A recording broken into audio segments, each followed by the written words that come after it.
Halo guys, selamat bertemu kembali di Akur Channel. Kali ini Mimin akan menceritakan kelanjutan Donghua Nine Sons Martial Guard bagian ke-147. Namun tak bosan-bosannya Mimin ingin mengucapkan maaf yang sebesar-besarnya, dikarenakan untuk video dan alur cerita tidak sama, jadi untuk videonya, hanya sebagai bumbu pemanis saja ya guys. Baiklah, supaya tidak berbasa-basi lebih lama lagi, langsung aja kita terobos ke ceritanya.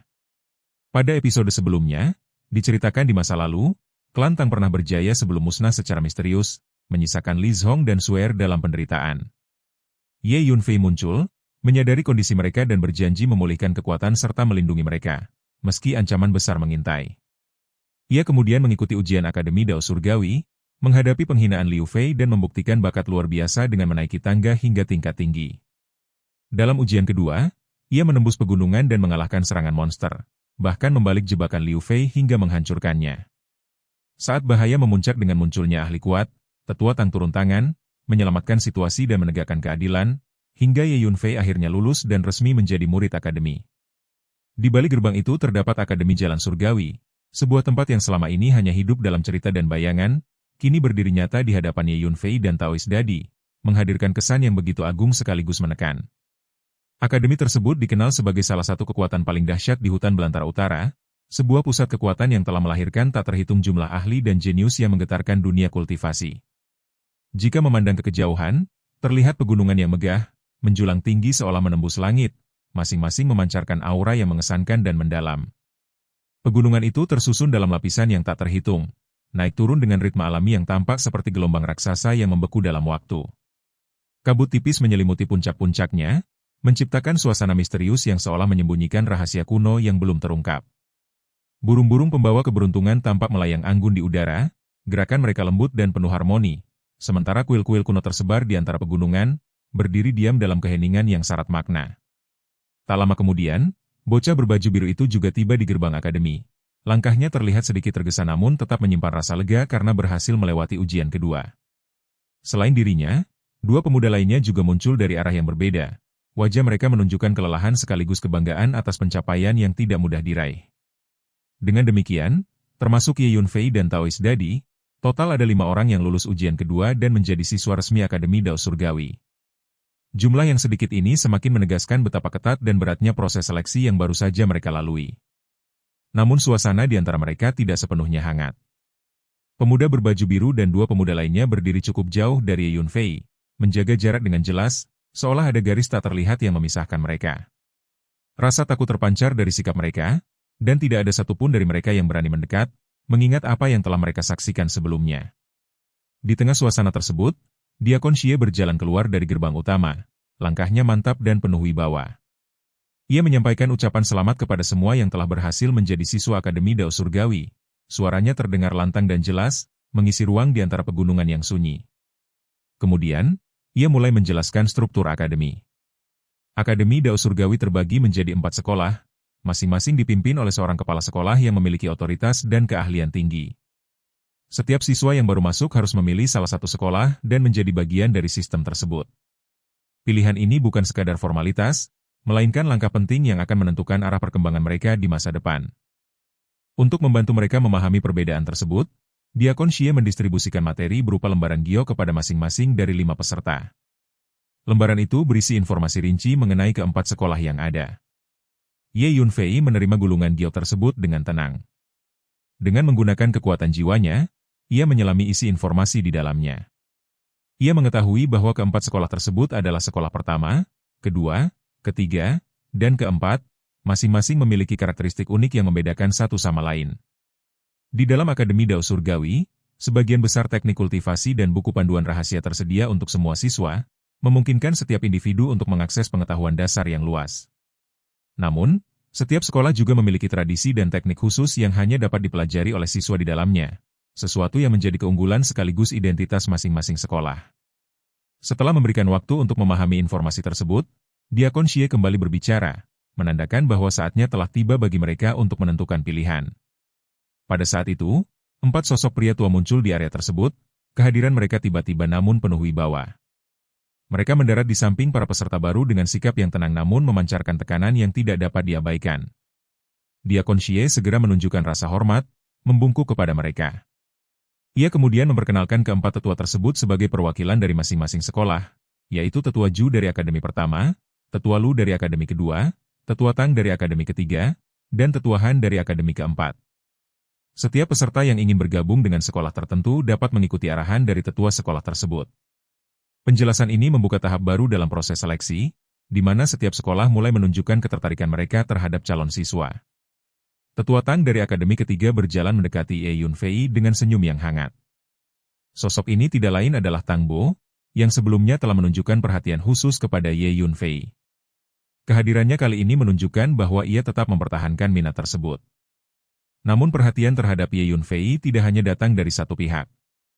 Tiga tetua lainnya juga menunjukkan ketertarikan yang sama.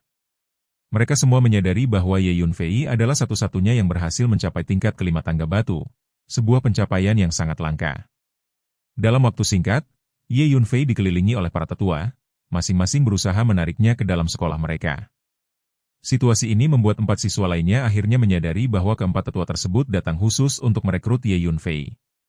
Perasaan iri muncul di hati Taoist Dadi dan para pemuda lainnya.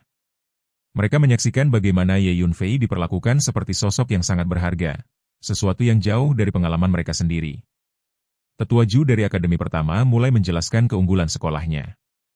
Akademi pertama dikenal sebagai yang terkuat, dengan prestasi yang selalu unggul dalam berbagai kompetisi.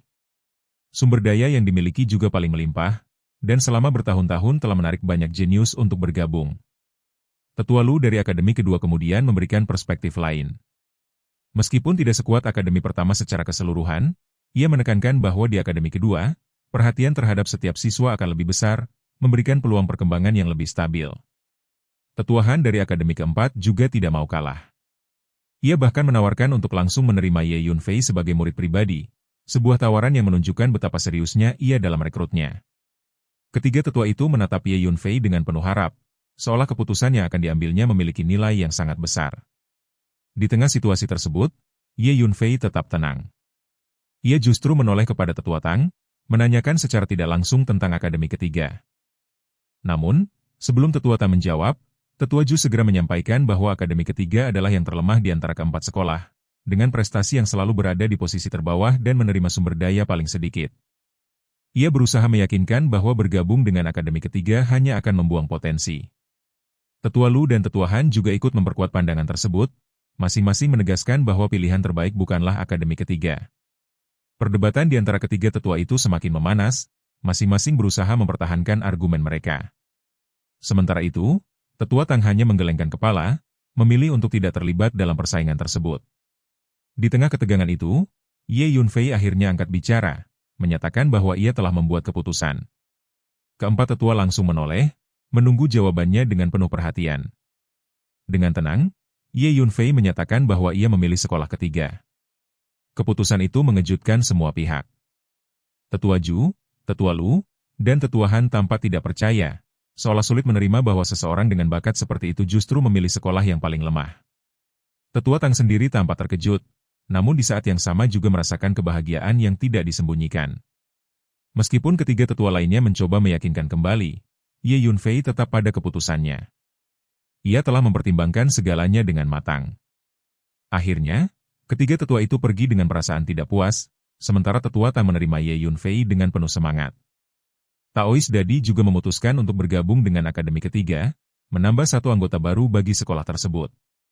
Sementara itu, pemuda berbaju biru memilih Akademi pertama, dan dua pemuda lainnya masing-masing memilih Akademi kedua dan keempat, menghindari Akademi ketiga yang dianggap kurang menguntungkan. Setelah semua keputusan dibuat, Tang Bo memimpin Ye Yunfei dan Taoist Dadi memasuki akademi. Dengan langkah yang mantap, mereka melintasi gerbang besar itu, meninggalkan masa lalu di belakang dan memasuki dunia baru yang penuh peluang, tantangan, dan rahasia yang belum terungkap. Seperti yang diharapkan, Akademi Dao Surgawi adalah salah satu kekuatan terkuat di wilayah hutan belantara utara, sebuah keberadaan yang tidak hanya dikenal karena kekuatannya, tetapi juga karena wilayahnya yang luas dan tak terukur, membentang melintasi pegunungan yang seolah tidak memiliki batas.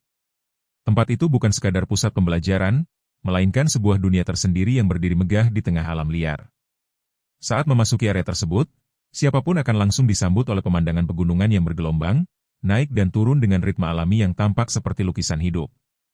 Pepohonan kuno tumbuh di mana-mana, batangnya besar dan kokoh, seolah telah menyaksikan perjalanan waktu selama ribuan tahun. Di antara pepohonan itu, tumbuhan herbal dengan aroma khas tersebar luas, menghadirkan nuansa yang menenangkan sekaligus misterius. Berbagai burung dan binatang mitos berkeliaran bebas, menciptakan suasana yang penuh kehidupan namun tetap menjaga jarak dari manusia. Tang Bo, sebagai seorang ahli alam Yuan Hun, memiliki kecepatan yang melampaui pemahaman biasa.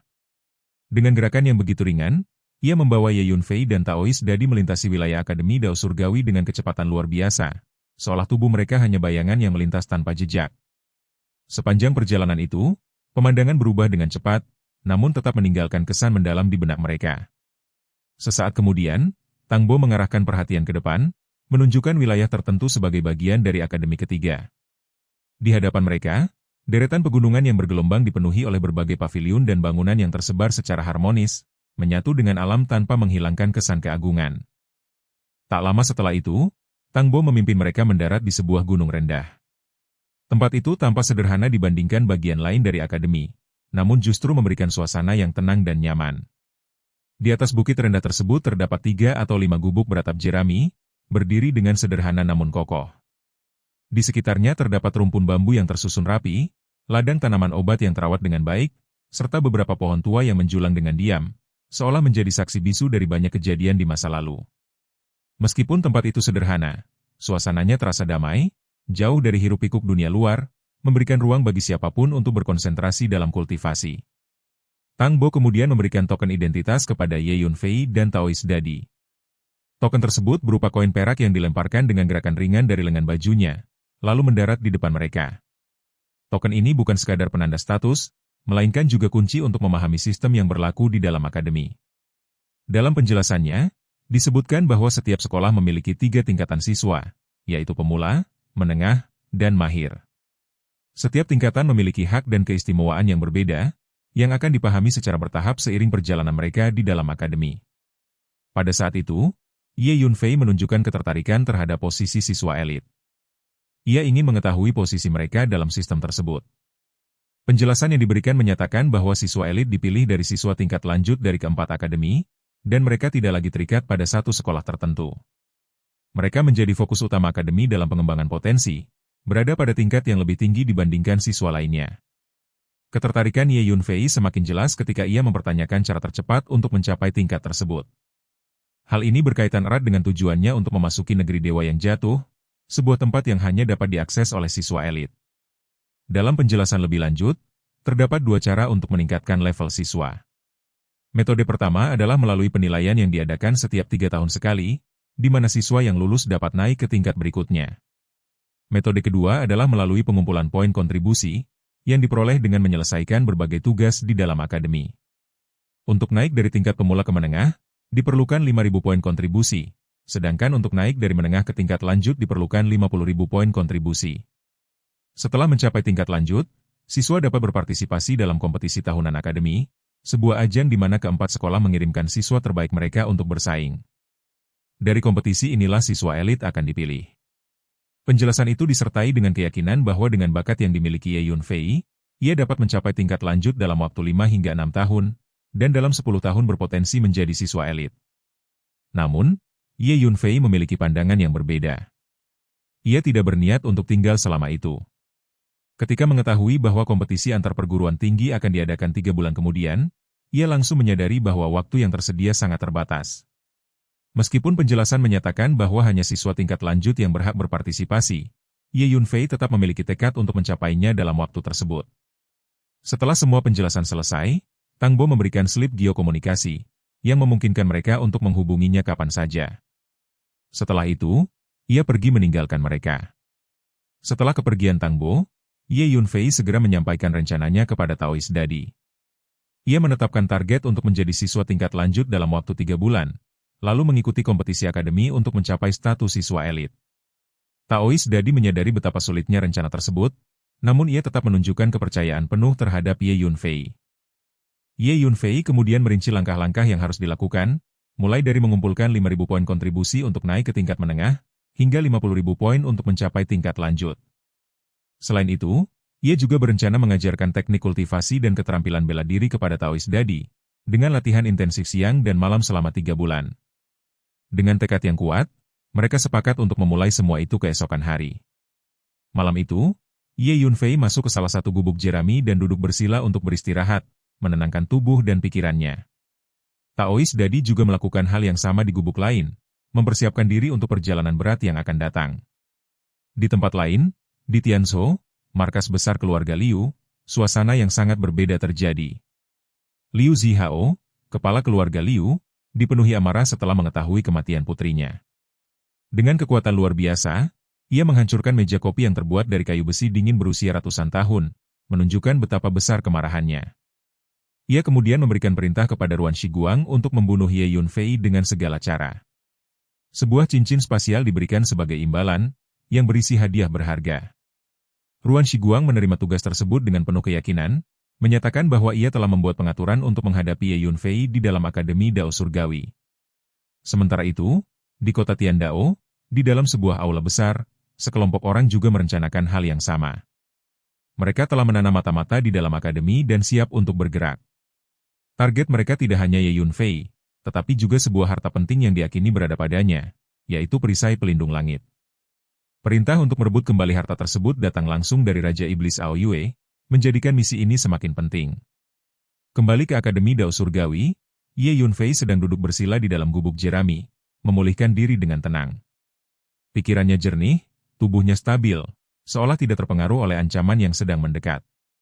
Namun ketenangan itu tidak berlangsung lama. Sebuah suara marah dari Taois Dadi terdengar, menandakan bahwa sesuatu telah terjadi. Ye Yunfei segera menggunakan kekuatan jiwanya untuk merasakan keadaan di sekitar, dan ia menemukan bahwa lebih dari selusin siswa telah mengelilingi gubuk jerami milik Taois Dadi. Ekspresi mereka angkuh, sikap mereka menunjukkan niat yang tidak bersahabat, dan suasana di sekitar mereka berubah menjadi tegang, menandakan awal dari konflik baru yang tak terhindarkan. Gubuk beratap jerami milik kepala desa bawah tanah itu telah hancur setengahnya. Atapnya runtuh miring dan dindingnya retak, menyisakan pemandangan yang berantakan dan menyedihkan di atas bukit rendah yang sebelumnya tampak damai. Reruntuhan sederhana itu menjadi tanda bahwa ketenangan tempat tersebut telah terganggu oleh tindakan kasar yang dilakukan tanpa rasa segan.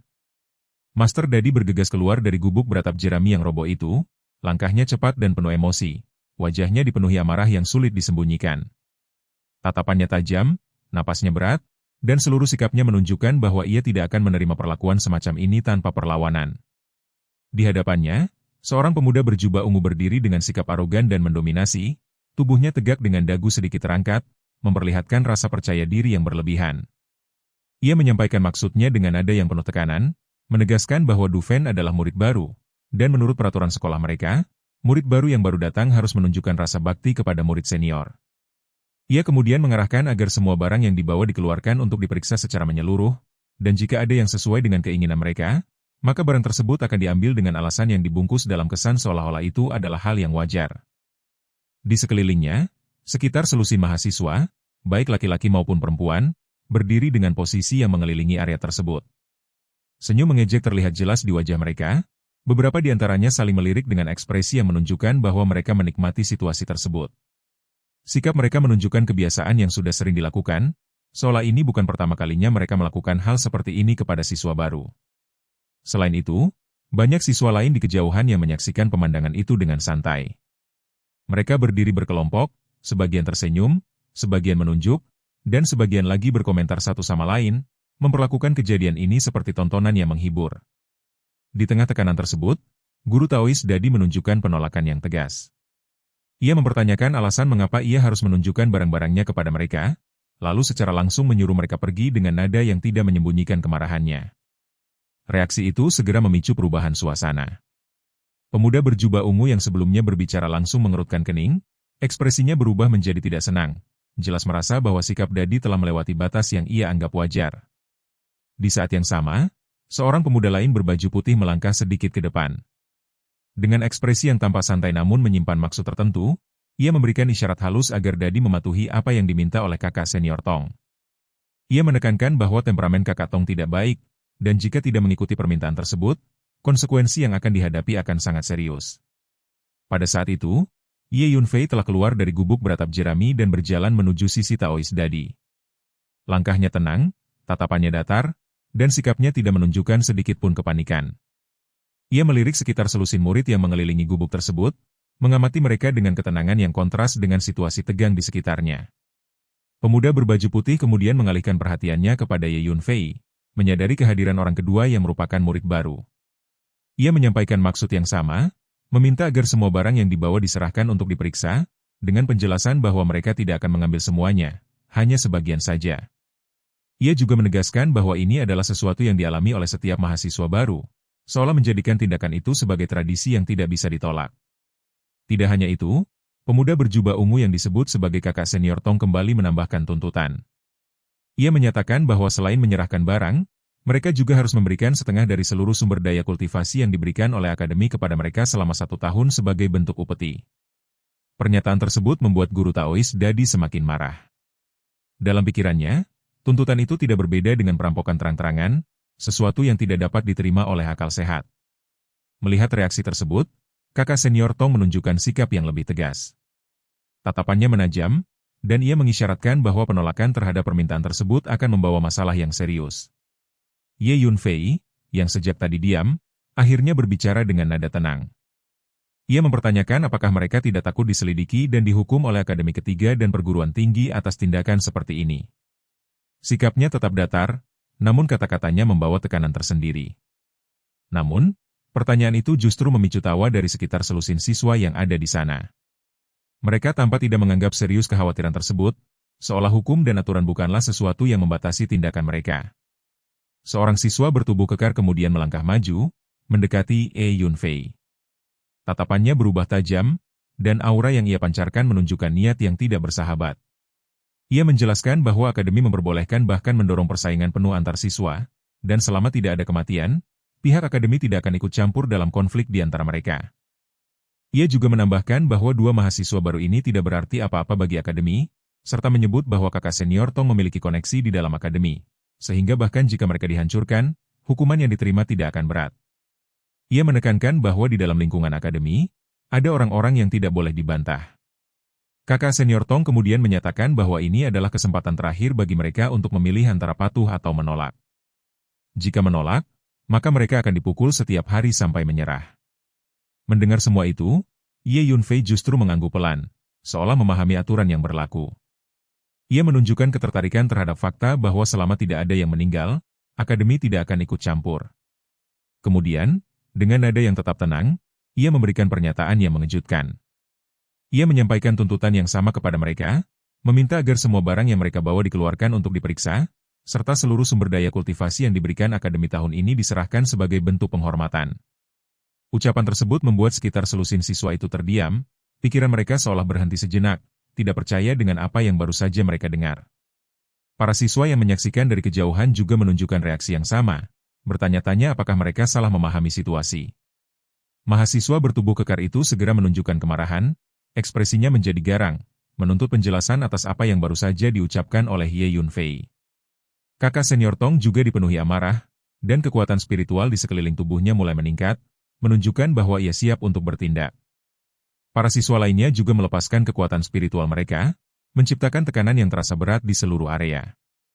Di antara mereka, kakak senior Tong adalah yang terkuat, berada di tahap akhir alam inti mendalam tingkat rendah.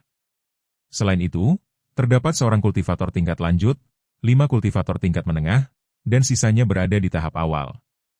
Para siswa tersebut memiliki fondasi yang kokoh dan kekuatan spiritual yang melimpah, hasil dari waktu panjang yang mereka habiskan di Akademi Dao Surgawi. Mereka bukan lawan yang bisa diremehkan.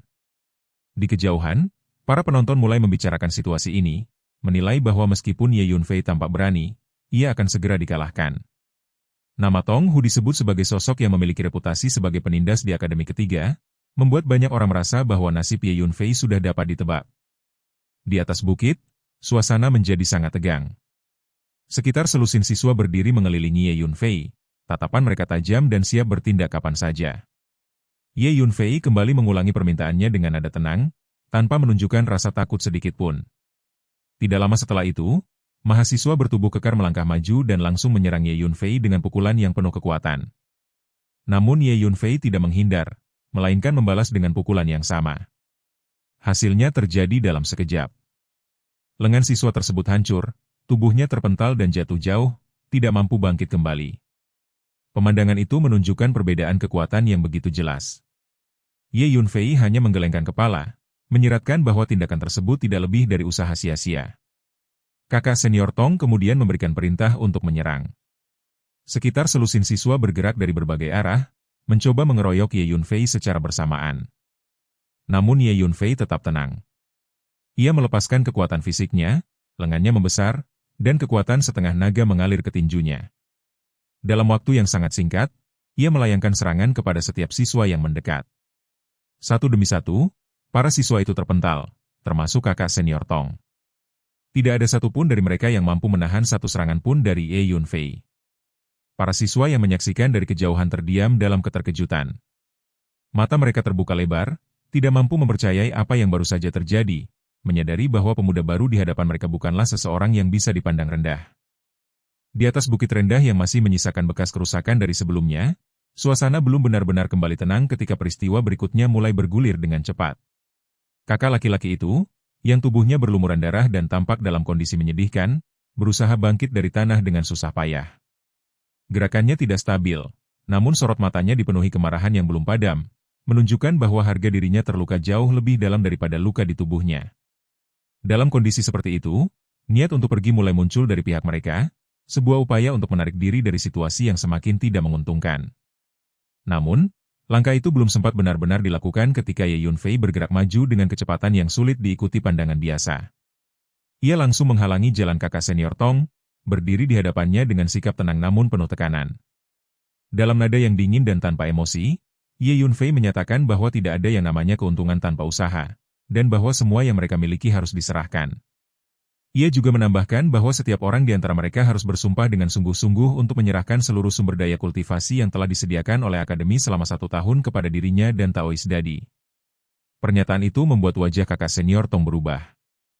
Meskipun ia mencoba mempertahankan sikap tegas, di dalam hatinya mulai muncul rasa takut yang tidak bisa disembunyikan sepenuhnya. Ia mencoba mengandalkan latar belakangnya, menyebutkan bahwa sepupunya, Tong Lin, berada di peringkat ke-9 di antara siswa senior akademi ketiga, sebuah posisi yang menunjukkan kekuatan dan pengaruh besar. Ia berharap dengan menyebut nama tersebut, Ye Yunfei akan mundur dan menghentikan tindakannya. Namun harapan itu tidak terwujud. Tanpa ragu sedikit pun, Ye Yunfei mengayunkan tangannya dan menampar pipi kanan Tong Hu. Gerakan itu cepat dan tegas, tanpa menunjukkan emosi berlebihan, seolah tindakan tersebut hanyalah konsekuensi alami dari situasi yang ada. Setelah itu, Ye Yunfei menunjukkan sikap yang semakin jelas. Ia menyiratkan bahwa tidak ada gunanya berbicara panjang lebar, dan jika perintahnya tidak dipatuhi, maka tidak akan ada jalan keluar bagi mereka. Di kejauhan, para siswa yang menyaksikan kejadian ini mulai menunjukkan reaksi yang beragam. Banyak dari mereka terkejut, tidak menyangka bahwa seseorang berani memperlakukan Tong Hu dengan cara seperti itu. Namun di antara mereka, ada juga yang merasa lega, terutama mereka yang sebelumnya pernah menjadi korban penindasan Tong Hu.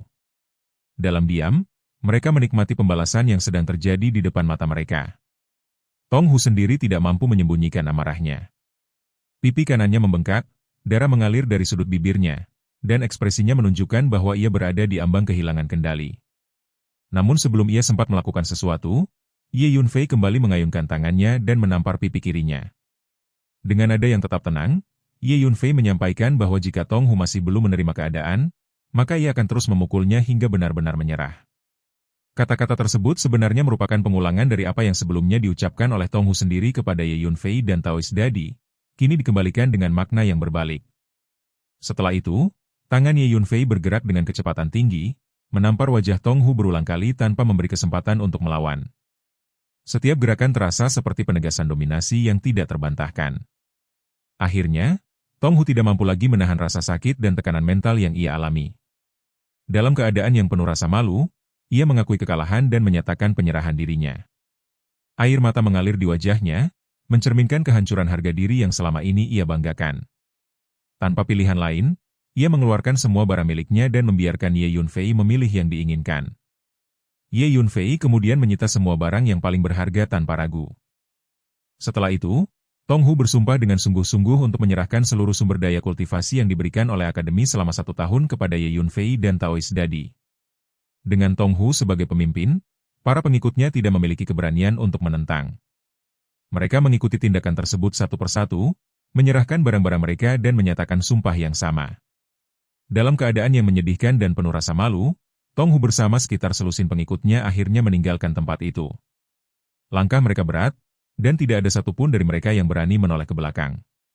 Setelah situasi mereda, Ye Yunfei mengalihkan perhatiannya pada langkah berikutnya. Ia menyatakan kepada Taoist Dadi bahwa mereka akan pergi ke balai misi untuk mendapatkan tugas, sebuah langkah awal untuk mencapai tujuan mereka. Beberapa saat kemudian, keduanya tiba di depan sebuah istana megah yang berdiri dengan kokoh. Di atas gerbangnya terdapat 3 karakter besar yang menunjukkan bahwa tempat tersebut adalah balai misi, pusat di mana semua siswa Akademi Dao Surgawi dapat menerima tugas. Memasuki lantai pertama, mereka disambut oleh sebuah aula yang sangat luas. Di tengah aula, 10 layar kristal tinggi tergantung berjajar, masing-masing menampilkan informasi tugas yang terus bergulir. Di depan layar-layar tersebut, sejumlah besar siswa berkumpul, memilih tugas yang sesuai dengan kemampuan dan kebutuhan mereka. Ye Yunfei dan Taoist Dadi bergabung dengan kerumunan, berdiri di depan salah satu layar untuk membaca informasi yang ditampilkan. Berbagai tugas muncul, mulai dari menjaga ladang obat selama 10 hari dengan imbalan 5 poin kontribusi, hingga tugas yang lebih sulit seperti berburu binatang iblis dengan imbalan puluhan poin kontribusi. Namun setelah mengamati beberapa waktu, Taoist Dadi menunjukkan ketidakpuasan terhadap jumlah poin yang ditawarkan. Ia merasa bahwa sebagian besar tugas hanya memberikan sedikit poin, tidak sebanding dengan usaha yang diperlukan. Ye Yunfei kemudian mempertimbangkan situasi tersebut dan menyimpulkan bahwa aula misi terbagi menjadi 3 tingkat, di mana tingkat pertama menawarkan tugas dengan risiko rendah dan imbalan kecil. Ia menyatakan bahwa tempat itu tidak cocok untuk mereka, dan memutuskan untuk menuju lantai 2. Di lantai 2, suasana berbeda. Aula lebih kecil, dengan hanya 5 layar kristal, namun tugas yang ditampilkan memiliki nilai kontribusi yang jauh lebih tinggi. Tugas-tugas tersebut melibatkan perburuan makhluk kuat di berbagai wilayah, dengan imbalan mulai dari 100 hingga 500 poin kontribusi. Namun seiring meningkatnya imbalan, tingkat bahaya juga meningkat secara signifikan. Tugas-tugas ini biasanya hanya diambil oleh siswa tingkat menengah atau lanjut yang memiliki kemampuan tempur tinggi. Melihat semua itu, Ye Yunfei segera mengambil keputusan. Ia menyatakan bahwa mereka akan mengerjakan semua tugas tersebut, meskipun hal itu akan sangat sulit. Tujuannya jelas, yaitu mengumpulkan 10.000 poin kontribusi secepat mungkin. Keputusan itu membuat Taoist Dadi terkejut, namun ia tetap mengikuti. Dengan meminta token identitas, Ye Yunfei mulai mengaktifkan kedua token secara bersamaan, mengarahkannya ke layar kristal. Cahaya dari token tersebut menyapu layar, dan setiap tugas yang terkena cahaya langsung menghilang, menandakan bahwa tugas tersebut telah diambil. Tindakan itu segera memicu kemarahan para siswa di aula. Mereka merasa bahwa Ye Yunfei telah mengambil terlalu banyak tugas sekaligus, sesuatu yang dianggap tidak wajar. Namun Ye Yunfei tidak memedulikan mereka. Dengan memanfaatkan jubah bayangan surgawi, ia bergerak cepat, terus berpindah posisi sambil mengambil tugas sebanyak mungkin. Aula menjadi kacau, para siswa mencoba menghentikannya, namun tidak ada yang mampu menyentuhnya. Setelah beberapa waktu, Ye Yunfei akhirnya berhenti, merasa bahwa jumlah tugas yang diambil sudah cukup. Para siswa di aula menyadari bahwa ia telah mengambil total 40 tugas, membuat kemarahan mereka semakin memuncak. Namun semua usaha untuk menghentikannya gagal, karena gerakannya terlalu sulit diprediksi. Di tengah kekacauan itu, seorang lelaki tua berwajah tegas tiba-tiba muncul di aula. Kehadirannya langsung menarik perhatian semua orang. Para siswa segera menunjukkan rasa hormat, menyadari bahwa sosok tersebut adalah tetua jin. Mereka memanfaatkan kesempatan itu untuk mengadukan tindakan Ye Yunfei, berharap ia akan dihukum atas apa yang telah dilakukannya. Tatapan tajam tetua jin langsung tertuju pada Ye Yunfei, seolah ingin menembus hingga ke dalam pikirannya. Tekanan yang luar biasa kuat menyelimuti seluruh aula, membuat udara terasa berat dan menekan, hingga semua siswa di sekitarnya sedikit gemetar, tidak berani bersuara sembarangan. Aura otoritas seorang tetua terpancar begitu jelas, menegaskan posisi dan kekuatannya di dalam Akademi Dao Surgawi. Di tengah suasana yang menegang itu, para siswa segera meluapkan ketidakpuasan mereka. Mereka menyampaikan bahwa anak di hadapan mereka, yang baru berada di tingkat ke-10 alam gua surga, telah menerima 40 misi seorang diri. Mereka juga menambahkan bahwa hari itu hanya ada sedikit tugas di lobi lantai 2, namun hampir semuanya telah diambil oleh Ye Yunfei. Nada suara mereka dipenuhi keluhan, ketidakpuasan, bahkan kemarahan yang sulit disembunyikan. Tetua Jin mengalihkan pandangannya kembali kepada Ye Yunfei. Ia memperhatikan dengan saksama, menyadari bahwa wajah pemuda itu tampak asing. Dari pengamatan singkat, ia menyimpulkan bahwa Ye Yunfei adalah seorang siswa junior yang baru saja memasuki akademi. Dalam penjelasannya yang disampaikan dengan nada tenang namun penuh otoritas, ia menguraikan bahwa secara umum, tugas di lobi lantai pertama lebih cocok bagi siswa tingkat rendah, sementara tugas di lantai kedua diperuntukkan bagi siswa tingkat menengah. Ia menilai bahwa dengan kemampuan yang dimiliki Ye Yunfei, menyelesaikan 40 tugas di aula lantai 2 adalah sesuatu yang mustahil. Namun, dengan mempertimbangkan bahwa ini adalah pelanggaran pertama dan Ye Yunfei adalah siswa baru, ia memutuskan untuk tidak memperpanjang masalah tersebut. Ia kemudian meminta agar semua tugas yang telah diambil dikembalikan. Namun, Ye Yunfei tidak menunjukkan tanda-tanda tertekan. Dengan sikap yang tetap tenang, ia mulai mengajukan pertanyaan satu persatu. Ia menanyakan apakah terdapat peraturan akademi yang melarang siswa tingkat rendah menerima tugas tingkat kedua. Pertanyaan itu membuat Tetua Jin sedikit terkejut, terutama karena pemuda di hadapannya tetap terlihat tenang di bawah tekanan yang seharusnya membuat kebanyakan orang tidak mampu berpikir jernih. Jawaban yang diberikan menyatakan bahwa tidak ada peraturan seperti itu. Ye Yunfei kemudian melanjutkan dengan pertanyaan berikutnya, mengenai apakah ada batasan jumlah tugas yang dapat diterima oleh seorang siswa. Setelah terdiam sejenak, Tetua Jin menjelaskan bahwa tidak ada batasan jumlah tugas, karena hal tersebut ditentukan oleh kemampuan masing-masing individu. Dengan jawaban tersebut, Ye Yunfei menyimpulkan bahwa ia tidak melanggar peraturan akademi apapun. Ia menyampaikan hal itu dengan tenang, sekaligus mempertanyakan dasar tanggung jawab yang hendak dibebankan kepadanya. Semua peraturan akademi memang tercatat dalam token identitas, dan Ye Yunfei telah memahaminya dengan baik.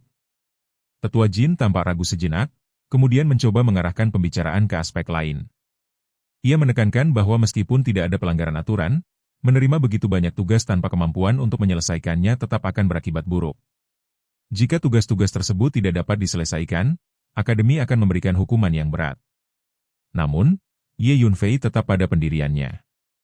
Ia menyatakan bahwa selama tidak melanggar peraturan, maka tidak ada masalah. Ia juga menyampaikan keyakinannya bahwa semua tugas tersebut akan diselesaikan. Setelah itu, tanpa ragu, Ye Yunfei berbalik dan berjalan keluar dari aula. Langkahnya mantap, seolah tidak terpengaruh oleh tekanan yang baru saja terjadi. Master Dadi segera menyusul di belakangnya. Di belakang mereka, Tetua Jin tampak sangat marah hingga tidak mampu berkata-kata. Para siswa lainnya pun mulai mengungkapkan pendapat mereka, menyebut bahwa tindakan Ye Yunfei terlalu sombong dan tidak pantas dilakukan di hadapan seorang tetua. Banyak di antara mereka yang meragukan kemampuan Ye Yunfei, terutama ketika membahas misi berbahaya seperti memburu 13 elang berdarah dingin di Kekaisaran Tianjin. Mereka memahami bahwa makhluk-makhluk tersebut memiliki kekuatan tinggi dan reputasi sebagai pemburu yang kejam, sehingga tugas itu dianggap hampir mustahil bagi seseorang di tingkat Ye Yunfei. Namun di tengah semua itu, Tetua Jin hanya mengamati sosok Ye Yunfei yang menjauh.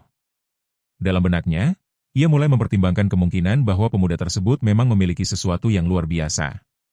Ia memutuskan untuk melihat bagaimana perkembangan selanjutnya, apakah Ye Yunfei akan berhasil atau justru gagal. Setelah meninggalkan aula misi, Ye Yunfei langsung membahas langkah berikutnya dengan Taoist Dadi. Ia menyadari bahwa mereka membutuhkan pesawat ruang angkasa yang cepat agar dapat berpindah tempat dengan efisien dan menyelesaikan berbagai tugas dalam waktu singkat. Taoist Dadi menjelaskan bahwa sebagai kekuatan besar, Akademi Dao Surgawi memang memiliki banyak pesawat ruang angkasa tingkat tinggi. Namun, semua itu hanya bisa diperoleh dengan menukarkan poin kontribusi, sesuatu yang saat ini belum mereka miliki. Mendengar itu, Ye Yunfei berpikir sejenak, lalu mengeluarkan gulungan geokomunikasi yang diberikan oleh Tang Bo. Ia segera mengirimkan pesan.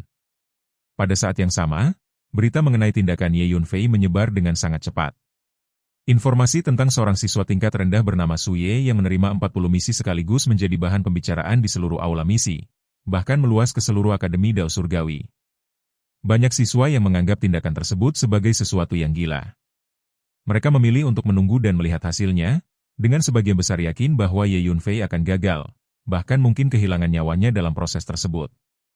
Tidak lama kemudian, Tang Bo muncul di bukit kecil tempat Ye Yunfei tinggal.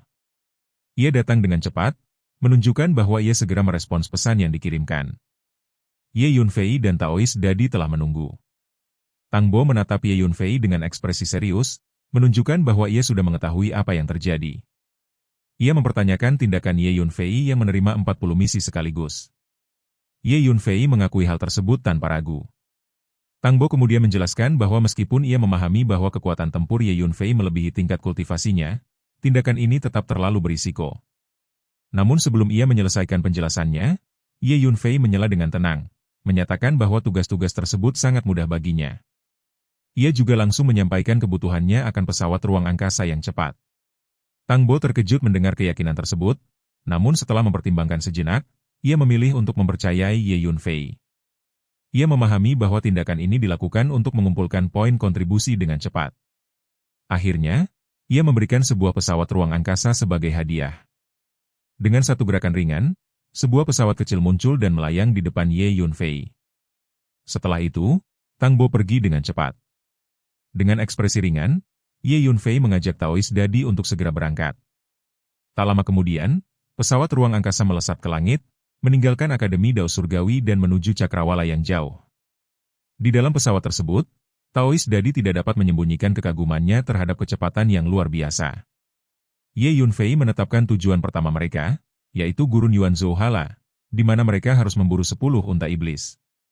Sementara itu, di dalam akademi, di sebuah gua di puncak gunung, Ruan Shiguang memberikan perintah kepada 5 siswa untuk mengikuti Ye Yunfei secara diam-diam dan mencari kesempatan untuk membunuhnya tanpa meninggalkan jejak.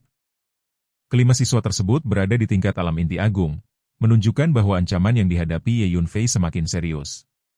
Pesawat ruang angkasa yang diberikan oleh Tang Bo bergerak dengan sangat cepat, memungkinkan mereka tiba di Gurun Yuanzhou Hala hanya dalam waktu sedikit lebih dari 1 hari. Gurun tersebut luas dan terpencil, dengan kondisi yang keras dan penuh tantangan. Unta iblis yang hidup di sana memiliki kekuatan setara dengan tahap awal alam inti mendalam tingkat rendah, namun di lingkungan gurun, mereka dapat menunjukkan kemampuan tempur yang lebih tinggi. Selain itu, mereka sering bergerak dalam kelompok, membuat perburuan menjadi lebih sulit. Pada saat itu, sekelompok 15 unta iblis terlihat bergerak di hamparan pasir yang luas. Pesawat ruang angkasa tiba di atas mereka, dan Ye Yunfei bersama Taois Dadi segera keluar. Ye Yunfei mengarahkan perhatian pada kelompok tersebut, menandakan bahwa mereka adalah target pertama. Melihat kehadiran manusia, unta-unta iblis itu segera menunjukkan reaksi agresif dan bergerak menuju mereka. Namun Ye Yunfei tidak memberikan waktu untuk perlawanan berarti. Dengan mengaktifkan jubah bayangan surgawi, ia meningkatkan kecepatannya secara drastis dan langsung menyerang. Dalam waktu yang sangat singkat, ia berhasil mengalahkan seluruh kelompok unta iblis tersebut satu persatu, tanpa memberi kesempatan bagi mereka untuk bertahan. Setelah itu, ia mengumpulkan semua tubuh unta iblis ke dalam menara ilusi. Dengan tugas pertama yang telah selesai, Ye Yunfei segera kembali ke pesawat ruang angkasa dan bersiap untuk melanjutkan ke target berikutnya, menandakan awal dari perjalanan panjang yang penuh tantangan namun dijalani dengan keyakinan penuh. Beberapa saat setelah pesawat ruang angkasa Ye Yunfei meninggalkan Gurun Hala, hamparan luas yang dipenuhi pasir kuning itu perlahan kembali pada kesunyian yang khas, seolah tidak pernah terjadi apapun sebelumnya. Namun, bekas-bekas pertempuran yang baru saja terjadi masih tertinggal samar, berupa bercak darah yang perlahan tertutup oleh pasir yang terus bergerak. Di tengah suasana yang tampak tenang itu, sebuah pesawat ruang angkasa lain datang dengan kecepatan tinggi dan berhenti tepat di lokasi tempat Ye Yunfei baru saja menghabisi 15 unta iblis. 5 peserta pelatihan melangkah keluar dari pesawat tersebut, pandangan mereka segera tertuju ke permukaan gurun yang masih menyimpan jejak pertempuran. Mereka mengamati bercak darah yang belum sepenuhnya hilang, lalu menunjukkan ekspresi terkejut. Dalam pikiran mereka muncul dugaan bahwa pihak yang mereka kejar mungkin sudah bergerak cepat, mengingat unta iblis biasanya berkumpul dalam kelompok sekitar selusin. Kemungkinan bahwa misi tersebut telah diselesaikan membuat mereka mulai menilai ulang kemampuan target mereka. Salah satu siswa mengungkapkan kesimpulan bahwa 2 orang yang mereka kejar tampaknya cukup kuat dalam pertempuran. Namun, pernyataan itu segera disanggah oleh siswa lain yang dengan sikap meremehkan menganggap bahwa target mereka tidak lebih dari 2 makhluk lemah. Ia menegaskan bahwa tujuan mereka adalah mengejar dan membunuh, agar dapat kembali melapor kepada Tetua Ruan.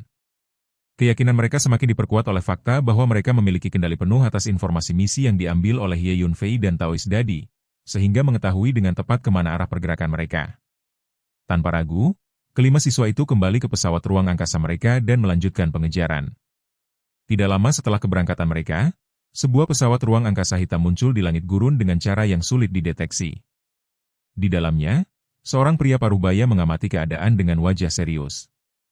Ia menyatakan bahwa Ye Yunfei telah meninggalkan Gurun Hala, kemudian segera memberikan perintah untuk menyebarkan informasi, mengatur pasukan, serta meluncurkan pengejaran dan pencegatan. Pesawat itu kemudian menghilang dari pandangan dalam waktu singkat.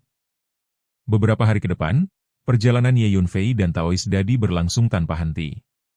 Mereka bergerak dari satu lokasi ke lokasi lain dengan efisiensi tinggi, memanfaatkan kecepatan luar biasa dari pesawat ruang angkasa yang diberikan oleh Tang Bo.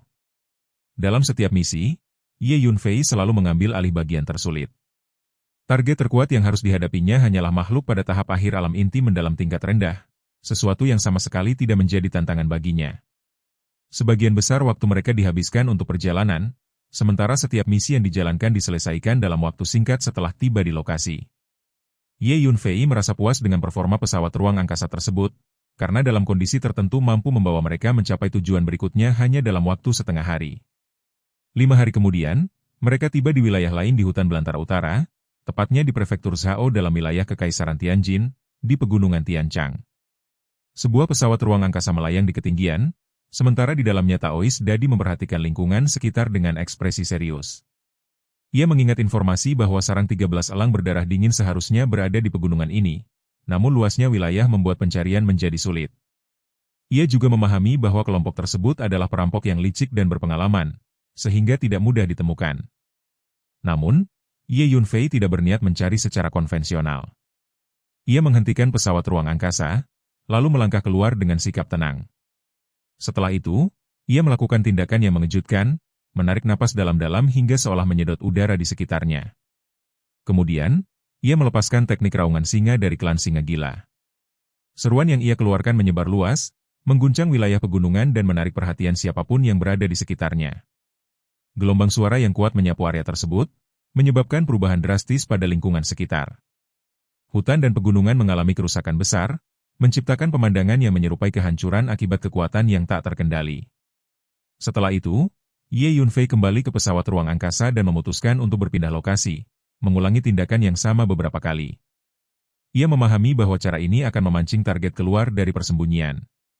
Akhirnya, 13 sosok muncul dan mengepung Ye Yunfei serta Taoist Dadi dari berbagai arah. Mereka sebenarnya telah menyadari keberadaan Ye Yunfei sejak awal, namun memilih untuk mengamati terlebih dahulu sebelum bertindak. Setelah memastikan bahwa yang datang hanyalah 2 pemuda dengan tingkat kultivasi relatif rendah, mereka akhirnya menunjukkan diri. Ke-13 orang tersebut memancarkan aura yang kuat dan penuh ancaman. Tubuh mereka dipenuhi bekas luka, menunjukkan pengalaman panjang dalam pertempuran.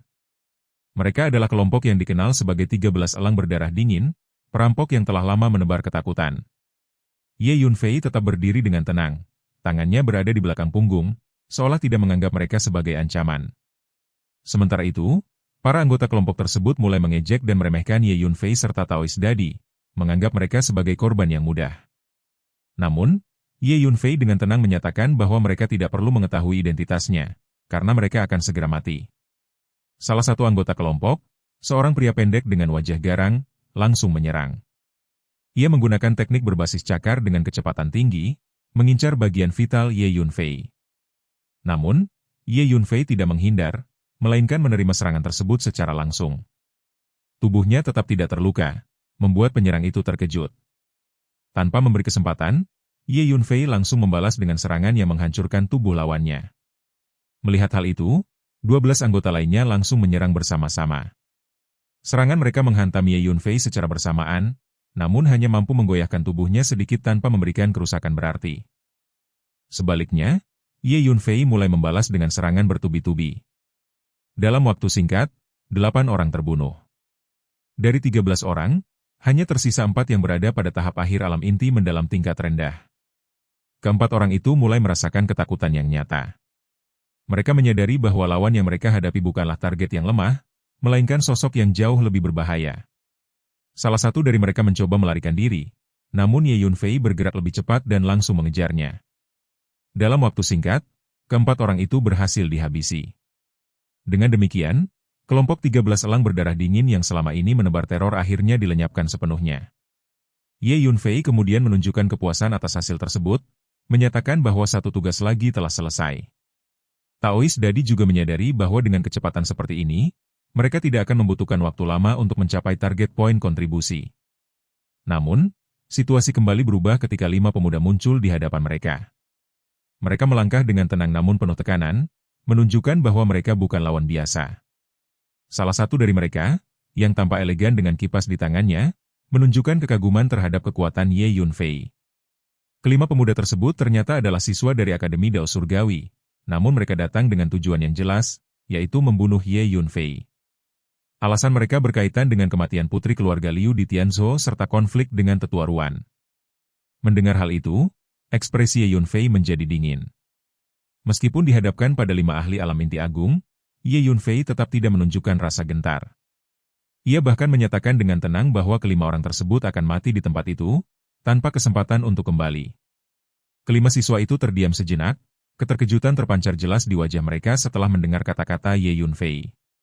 Dalam benak mereka, pernyataan tersebut terasa begitu tidak masuk akal hingga sulit diterima. Mereka yang selama ini berada di tingkat kekuatan tinggi, terbiasa menghadapi lawan yang lebih lemah dengan mudah, tidak pernah membayangkan bahwa seorang pemuda di hadapan mereka justru menyatakan dengan tenang bahwa ia akan mengakhiri hidup mereka semua di tempat itu. Pria yang memegang kipas lipat memperlihatkan ekspresi yang berubah menjadi tawa yang dipenuhi rasa meremehkan. Ia memandang Ye Yunfei dengan sorot mata yang mengandung campuran ejekan dan rasa tidak percaya, seolah-olah ia baru saja mendengar sesuatu yang sama sekali tidak layak untuk ditanggapi dengan serius. Dalam pikirannya, gagasan bahwa Ye Yunfei mampu mengalahkan mereka berlima adalah sesuatu yang jauh dari kenyataan. Namun, Ye Yunfei tetap berdiri dengan sikap yang tidak berubah sedikit pun. Tidak ada kegelisahan, tidak ada keraguan. Ia hanya menunjukkan ketenangan yang dalam, seolah segala sesuatu telah berada dalam kendalinya sejak awal. Ketika ia menyatakan bahwa hal tersebut sama sekali tidak absurd, nada suaranya tetap datar, tanpa emosi berlebih, tetapi justru itulah yang membuat suasana menjadi semakin menekan. Begitu ia selesai berbicara, perubahan besar terjadi di sekelilingnya. Seekor naga bumi sepanjang 1000 meter muncul di samping Ye Yunfei. Tubuhnya yang besar melingkar seperti deretan pegunungan, memancarkan aura yang berat dan menekan, seolah keberadaannya saja sudah cukup untuk membuat siapapun merasa kecil. Naga bumi itu bukanlah makhluk biasa, melainkan entitas yang memiliki kekuatan luar biasa, sesuatu yang telah Ye Yunfei kuasai sebelumnya. Ye Yunfei memang hanya membawa satu naga bumi bersamanya, sementara yang lain ditinggalkan di sekte Houtu. Namun satu naga bumi saja sudah cukup untuk mengubah keseimbangan pertempuran. Kelima siswa itu benar-benar terkejut. Mata mereka terfokus pada makhluk raksasa yang kini berada di hadapan mereka, mencoba memahami apa yang sebenarnya mereka lihat. Mereka merasakan tekanan yang belum pernah mereka rasakan sebelumnya, sesuatu yang tidak dapat diabaikan begitu saja. Dengan satu gerakan tangan yang sederhana, Ye Yunfei memberi perintah. Naga bumi itu bergerak, melepaskan kabut kuning yang luas, menyelimuti area di sekitarnya.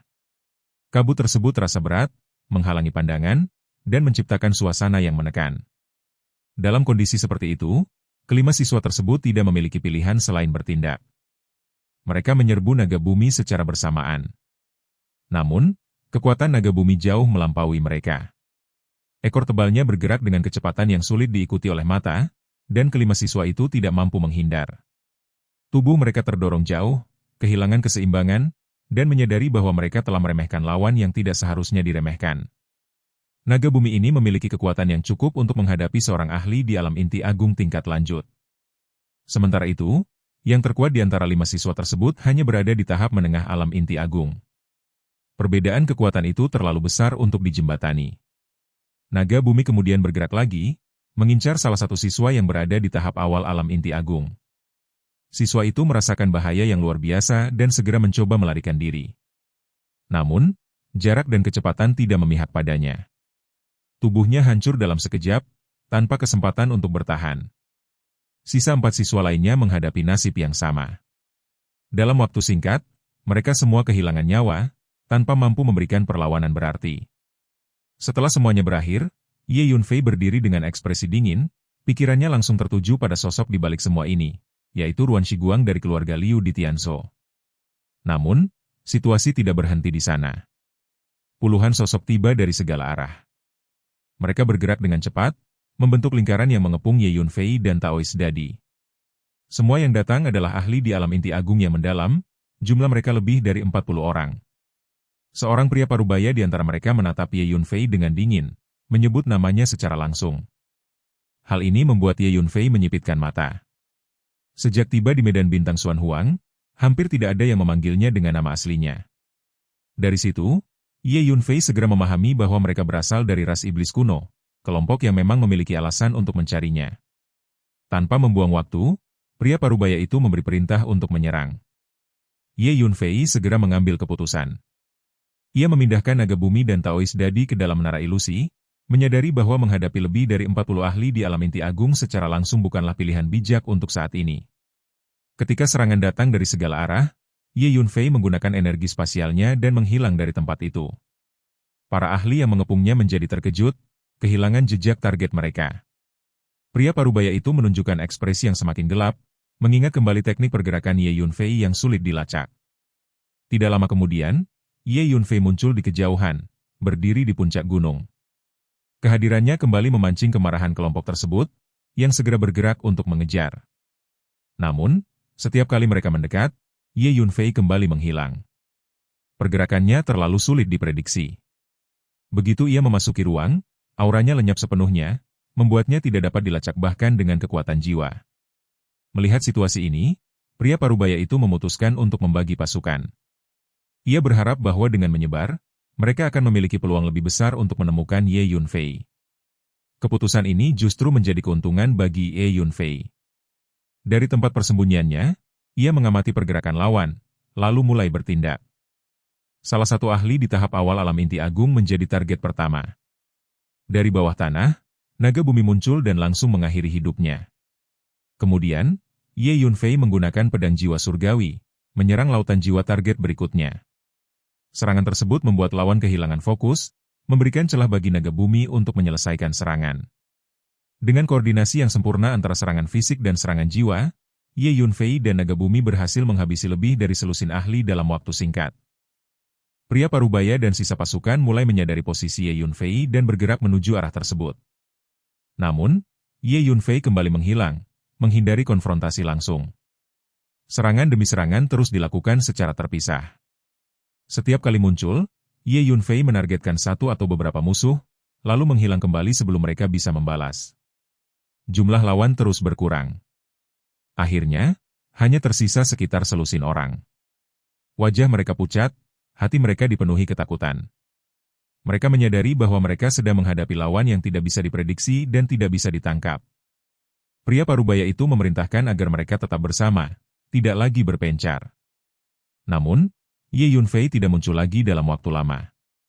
Setelah setengah jam berlalu tanpa tanda-tanda keberadaan Ye Yunfei, pria parubaya itu menyimpulkan bahwa target telah pergi. Dengan jumlah yang tersisa dan kondisi mental yang menurun, mereka memutuskan untuk mundur. Pesawat ruang angkasa dikeluarkan, dan mereka semua meninggalkan tempat itu. Tidak lama setelah itu, Ye Yunfei muncul kembali di puncak gunung, menatap ke arah kejauhan dengan tatapan dingin. Ia menyimpan niat untuk menyelesaikan urusan dengan ras iblis kuno di masa depan. Setelah itu, ia melanjutkan perjalanan bersama Taoist Dadi untuk menyelesaikan sisa misi. 5 hari berlalu dengan cepat. Akhirnya, mereka kembali ke Akademi Dao Surgawi. Tujuan mereka jelas, yaitu mengambil poin kontribusi dari tugas yang telah diselesaikan. Ketika mereka tiba di balai misi, kehadiran mereka langsung menarik perhatian. Para siswa yang berada di dalam dan di luar aula mulai berkumpul, memperhatikan mereka dengan penuh rasa ingin tahu.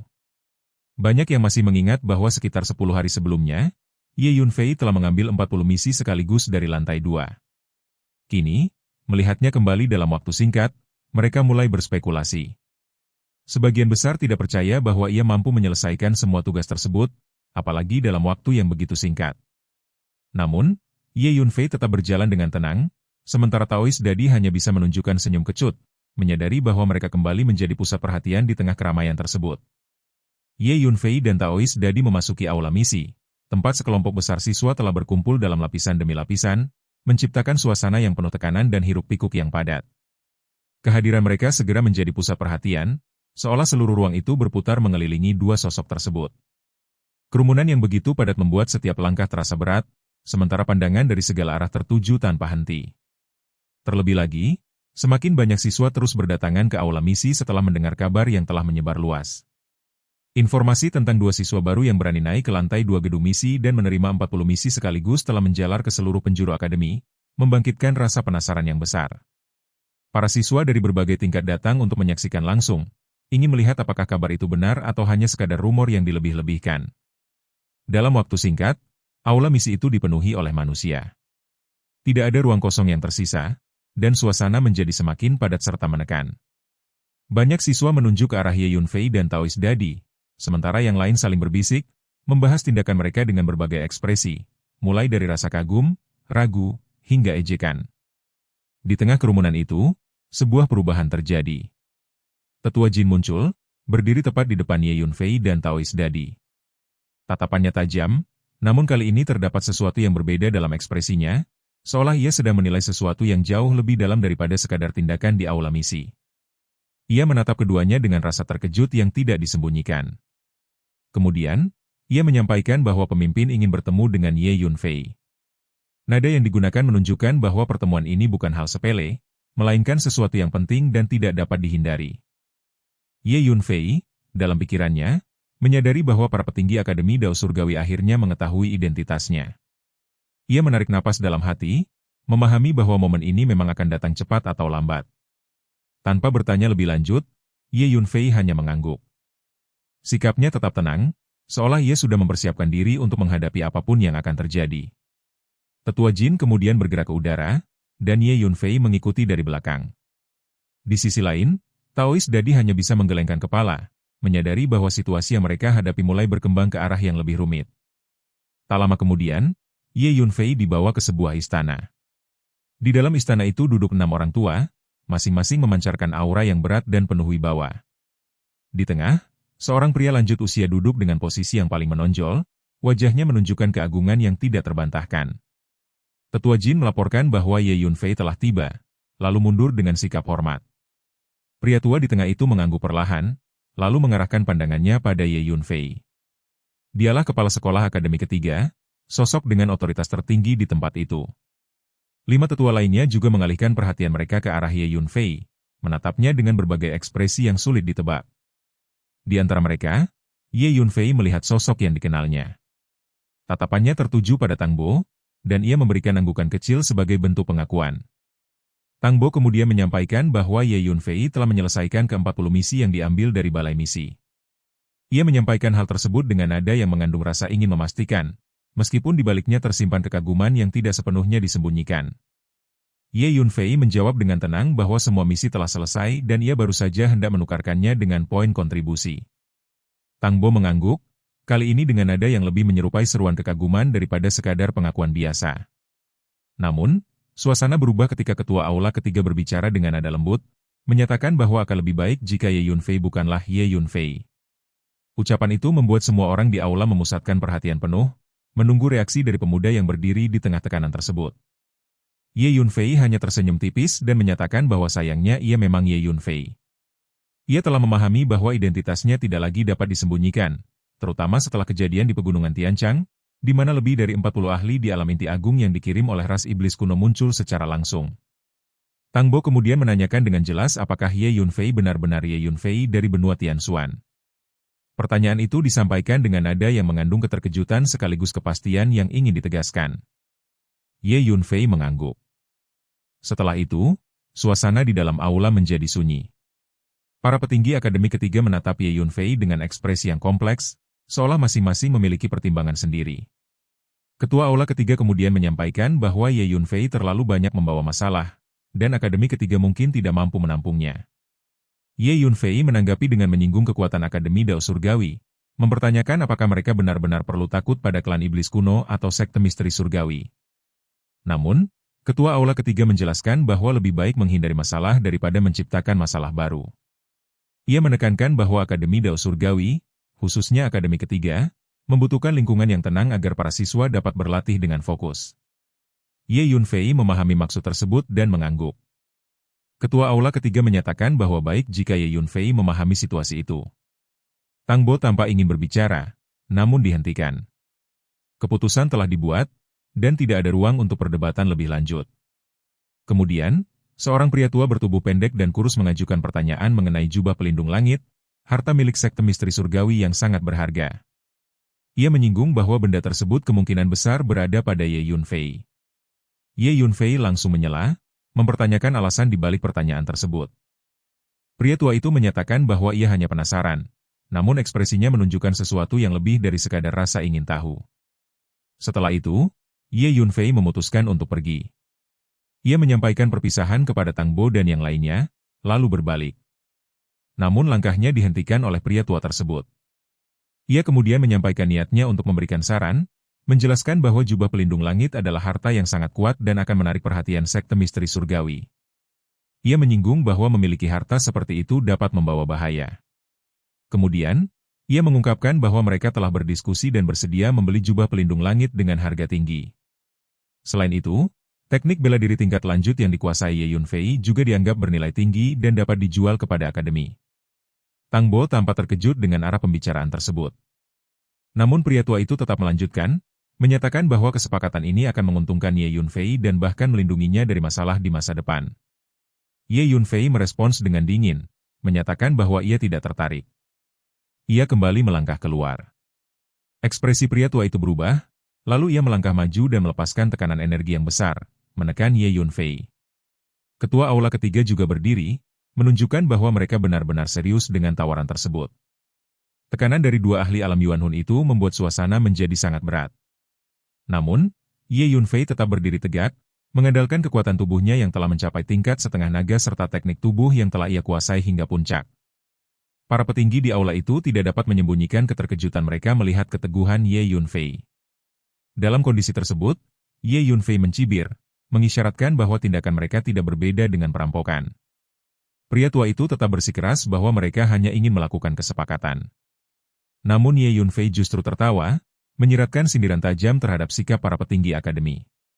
Di saat situasi memanas, Tang Bo akhirnya bergerak maju, berdiri di depan Ye Yunfei dan menahan tekanan dari kedua ahli tersebut, memberikan ruang bagi Ye Yunfei untuk pergi. Dan, adegan ini pun mengakhiri pertemuan kita kali ini. Terima kasih kepada semua yang telah menyimak dari awal sampai akhir video ini. Dan juga Mimin ingin mengucapkan terima kasih yang sebesar-besarnya kepada semua yang sudah subscribe Akur Channel. Semoga semuanya dimudahkan rezekinya, dan dilancarkan segala urusannya, juga disehatkan selalu setiap saat, dan terhindar dari segala penyakit. Amin.